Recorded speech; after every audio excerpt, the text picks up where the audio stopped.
بسم الله، السلام عليكم ورحمة الله. الصلاة والسلام على سيدنا محمد. نتمنىكم تكونوا كاملين بخير على خير. اليوم فيديو جديد ان شاء الله. غادي ندير شويه ديال القريشلات او القرص، مهم على حسب كل منطقه وشنو كنسميوهم. غادي ندير قريشلات، النص غادي نديرو بلا زرارع والنص غنديرو بالزرارع. ان شاء الله تابعوا معايا الفيديو، الطريقه والمراحل ديال الخدمه ديالهم على طريقتي ان شاء الله. كيجيو زوينين رائعين. وبسم الله على بركه الله. عندي كاسونس ديال الحليب دافي، ميكونش سخون بزاف، يكون غير دافي. كاس الاول، وغادي ندير كاس، نص كاس هكا. وعندي معلقه ديال الخميره فوريه حبيبات. تقدروا ديروا الخميره اللي عجين اللي كتكون طريه، تقدروا ديروا واحد 15 غرام. انا عندي ملعقه ها هي ديال الطعام عامره، غادي نديرها. وغادي ندير نصف كاس ديال السكر حبيبات سنيده، وغادي نخلطهم هكا. غادي نخلطهم وغادي ندير لهم شويه ديال، غادي ندير لهم السلوفان ونخليهم، تخلي هاد الخميره تحل وتطلق باش كتساعدنا هاد العمليه في التخمير. الحمد لله الجو ساخن، غادي يخمروا دغيا ان شاء الله. وحتى ملي يكون الجو دافي، يكون الجو بارد، راه كيخمروا.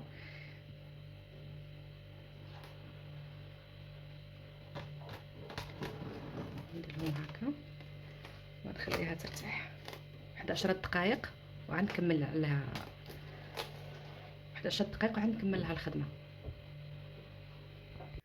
ودابا من بعد ما بدات كتفاعل هذيك الخميره، بدات كطالعه وكتحس بها انها تحلات، غادي نكملوا عليها الخدمه.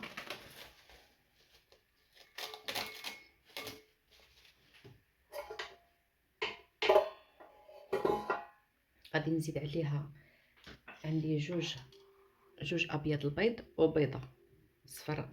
البيضه الثانيين خليتهم للدهن، نديرهم هكا. غادي ندير ربع كاس ديال الزيت مائده،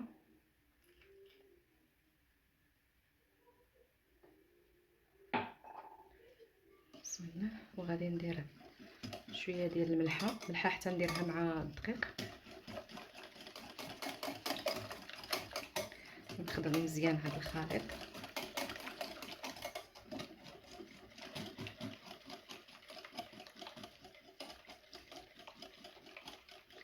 الدقيق انا عندي مغربل، كنبقى نضيف غير بشويه.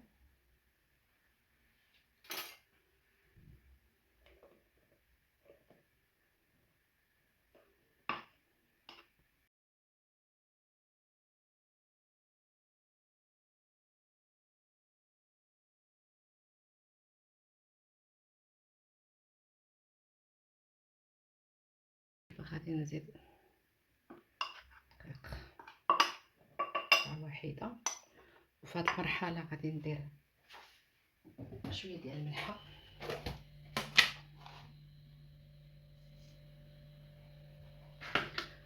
وغادي نخلط شويه. وغادي ندير كيس ديال الخميرات الحلوه فئه 8 غرام. هنا غادي نضيف حتى على فاني، كنت ناسيها في الحقيقه، كان خصني نديرها من الاول، معليش باقي الحال.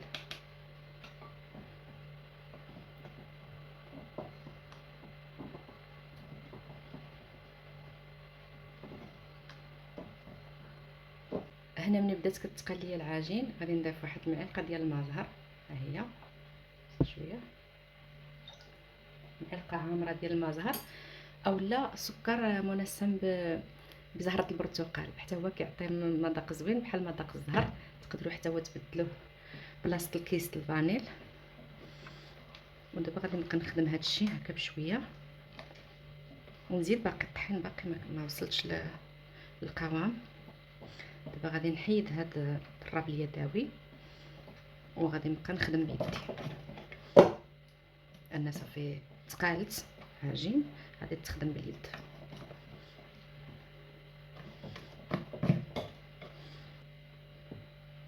دابا غادي نكمل دقيق بشويه بشويه. في هذه المرحله ما خصناش نزربو لان قربنا نوصلوا للقوام المطلوب.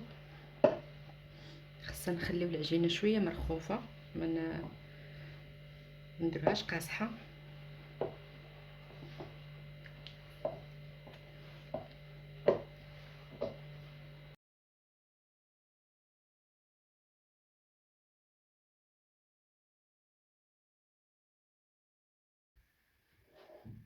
ودابا راني وصلت للقوام المطلوب. ها كيفاش كيكون، هو مازال كيتلصق في اليد ولكن راه ما قاصحش.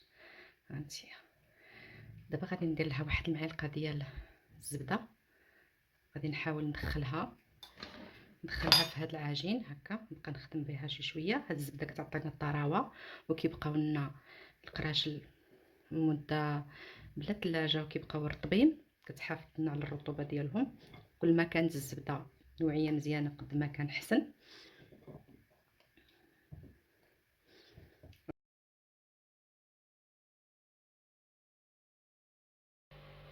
دابا من بعد ما دخلت فيها هذيك الزبده كلها هكا، غادي ندير لها السلوفان ونخليها تخمر.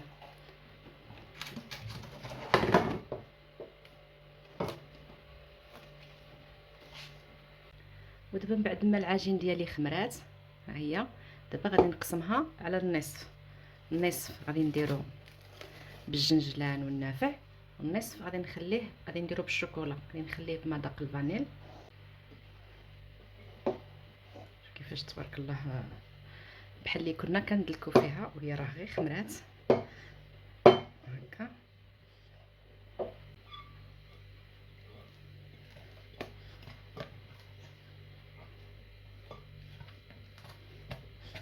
غادي ناخذ النص ديال الكميه، غادي نحطها واحد الاناء واحد اخر، والنص غادي نخليه. وهذا النصف الثاني غادي ندير فيه شويه ديال الشنجلان، شويه ديال حبه حلاوه والنافع. هادو مهرمشين، هادو كانوا كيبقاو من السفوف ومن داكشي ديال رمضان، ما كنلوحوهمش، كنبقاو نخدموا بهم. كندير شويه، ندير غير واحد شويه. الجنجلان عندي محمر شويه، وغادي نحاول ندخل فيه هاد الزراره. غندخلها في هاد العجين هكا. نزيد شويه، هما كيجيو منسمين، كيجيو زوينين هادو بلديين. صافي هكا ندخلهم. من بعد ما دخلت فيهم هذاك صافي غادي نخليها ترتاح شويه ونبقى نشكلها كويرات صغيره. وهذا العجين هذا غادي نديرو كويرات صغيورين هكا، غير صغار لانهم كيضعفوا كيزيدوا يخمروا. الا كان الميزان من الافضل يكون احسن ديري نفس القياس، ولا كنتي عارفه عينك ميزانك راه تبارك الله يجيو هما هذوك. ندهن يدي بشويه ديال الزيت وندير.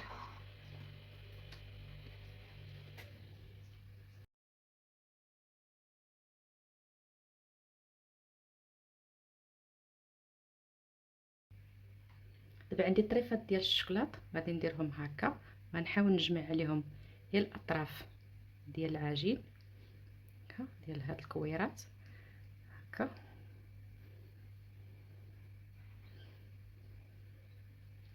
نحاول نعطيها الشكل دائري ونبعدهم من بعضهم هكا.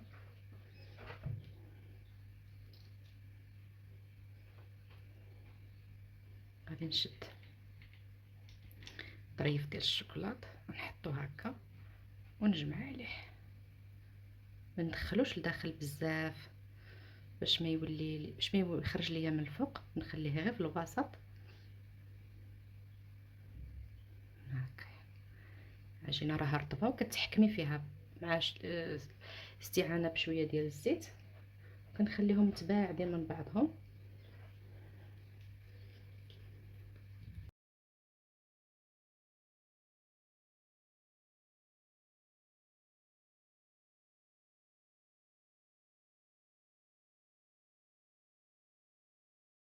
دابا من بعد ما ساليتهم كلهم عطاتني 10 ديال الكويرات وحده صغيره، 10 ديال الكريسات. دابا غادي نحاول نضغط عليهم شويه، نقرصهم هكا غير بشويه، نضغط عليهم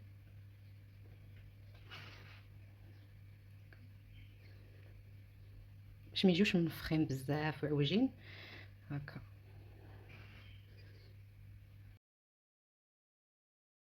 هذا صفار البيض، غادي ندير واحد القطره ديال الخل، وغادي ندير واحد القطره ديال الحليب. عندي جوج صفار البيض،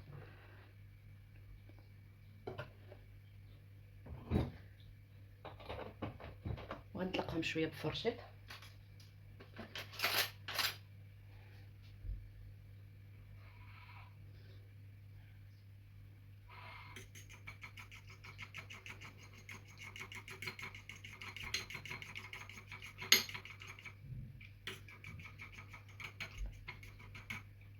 كيتخفف شويه وغنبقى ندهن به،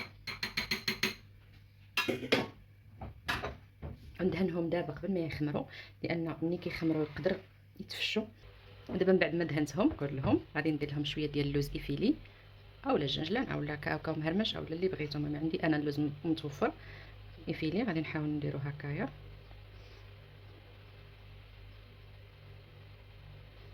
ميكونوش الحبيبات على بعضهم، يكونوا مفرقين هكا.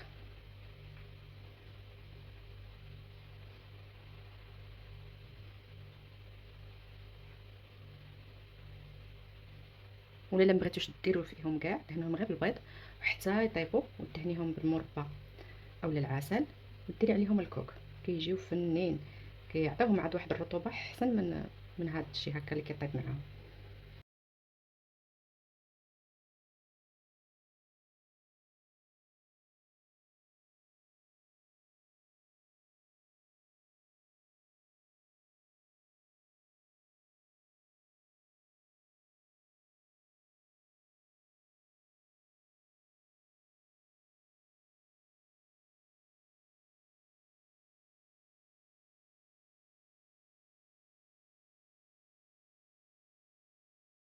وهذا هما القريشلات من بعد ما خرجتهم من الفران، جاو مذهبين تبارك الله. راه لاطات باقيين سخان، ما نقدرش نقيسهم دابا، نخليهم حتى يبردوا ونديرهم في صحن التقديم ونفتحهم معكم تشوفوا كيفاش دايرين. وهذا هو الشكل النهائي ديال القريشلات اللي وجدنا. راه باقي وحدين اخرين انا حطيت غير شويه، جاو زوينين تبارك الله، مهويين فشفشين، شوفوا كيفاش دايرين. تبارك الله. نحل معاكم تشوفوا كيفاش دايرين من الداخل، كيفاش مهويين ما شاء الله. انا قرصت عليهم شي شويه، كنبقى نقرص عليهم، ما كيعجبونيش يكونوا منفخين بزاف. بغيتوهم يجيوكم منفخين خليوهم شويه طالعين. شوفوا كيفاش دايرين من الداخل، فشفشين تبارك الله، غزالين. نتمنى ينالوا الرضا ديالكم ويعجبوكم وتجربوهم بالصحه والراحه. فيديو مقبل ان شاء الله. السلام عليكم ورحمه الله.